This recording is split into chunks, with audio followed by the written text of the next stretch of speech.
బాప్తిస్మం తీసుకునేటప్పుడు చాలామంది డేట్లు ఫిక్స్ చేసుకొని మరి బాప్తిస్మాలు తీసుకుంటారండి. అలాంటి ఆలోచన, అలాంటి అలవాటు మీకు ఎవరికైనా ఉంటే అది చాలా తప్పుడు ఆలోచన. అది పెళ్లికి ముహూర్తం పెట్టుకున్నట్లుగా ఏంటి, శుభకార్యాలకు ముహూర్తాలు పెట్టుకున్నట్లు బాప్తిస్మాలకు ముహూర్తాలు ఏంటండి?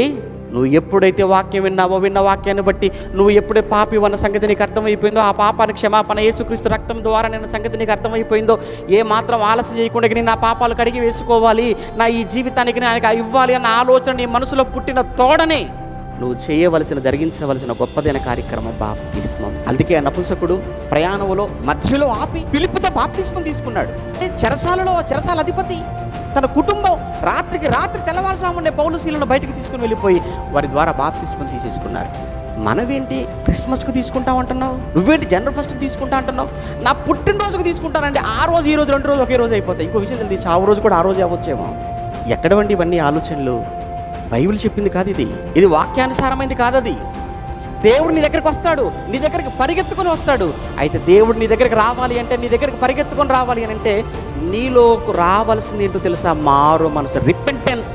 అది నిజమైన మారు మనసు అయి ఉండాలి. మీ మనసు కల్మషం లేనిదై ఉండాలి, కపటం లేనిదై ఉండాలి, కుళ్ళు కుతంత్రాలు లేనిదై ఉండాలి మీ మనసు. మీరు నిజంగా బాప్తిస్మం తీసుకున్న రోజు, నిజంగా మీలో మారు మనసు కలిగి మీరు బాప్తిస్మం తీసుకున్నారనుకుంటే, ఆ రోజు కూడా మీ తండ్రి మిమ్మల్ని ఏం చేశాడో తెలుసా? మిమ్మల్ని కూడా ఆయన గట్టిగా మీకు ఆయన తన కౌగిలిలోకి తీసుకున్నాడు. ఆ అనుభూతిని పొందారా మీరు బాప్తిస్మం తీసుకున్న రోజు? ఆ ఫీలింగ్ మీకుందా ఆ రోజు? ఆ రోజు నిజంగా మీరు నిజమైన మారు మనసు పొందిన వాళ్ళైతే ఆ రోజు మనకు ఆ ఫీలింగ్ ఉంటుందంటే, ఏదో వాళ్ళు తీసుకుంటున్నారు, వీళ్ళు తీసుకుంటున్నారు, తీసుకోకపోతే వాళ్ళు ఏమంటారు, వీళ్ళు ఏమంటారు, డేట్ పెట్టుకొని ఈ విధమైన బాప్తిస్మం తీసుకున్నారా? ఆ ఫీలింగ్ ఉండదు. ఆయన ఎందుకు వస్తాడు? నీలో నిజమైన పశ్చాత్తాపం వస్తే ఆ తండ్రే నిన్ను నీ దగ్గరికి పరిగెత్తుకొని వస్తాడు.